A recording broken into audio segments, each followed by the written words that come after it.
Experimentation is thriving in the digital age. Organizations such as LinkedIn, Walmart, and Uber have all embraced digital experimentation.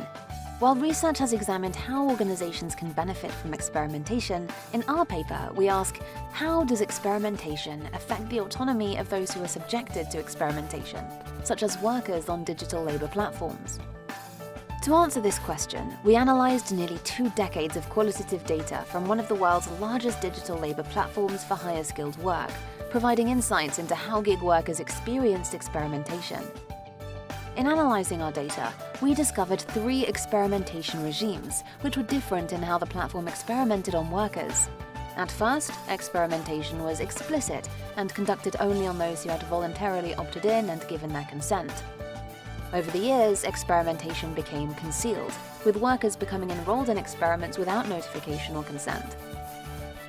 Finally, experimentation was unbounded, with workers being subjected to many experiments that ran simultaneously and continuously.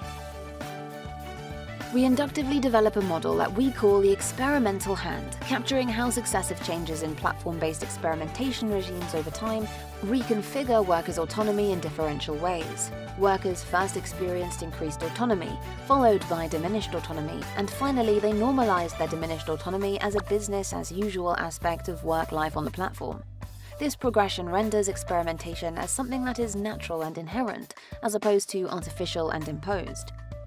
The concept of the experimental hand helps advance our understanding of how and why the impact of experiments extends far beyond the initial goal of testing the efficacy of a new idea, process, or feature.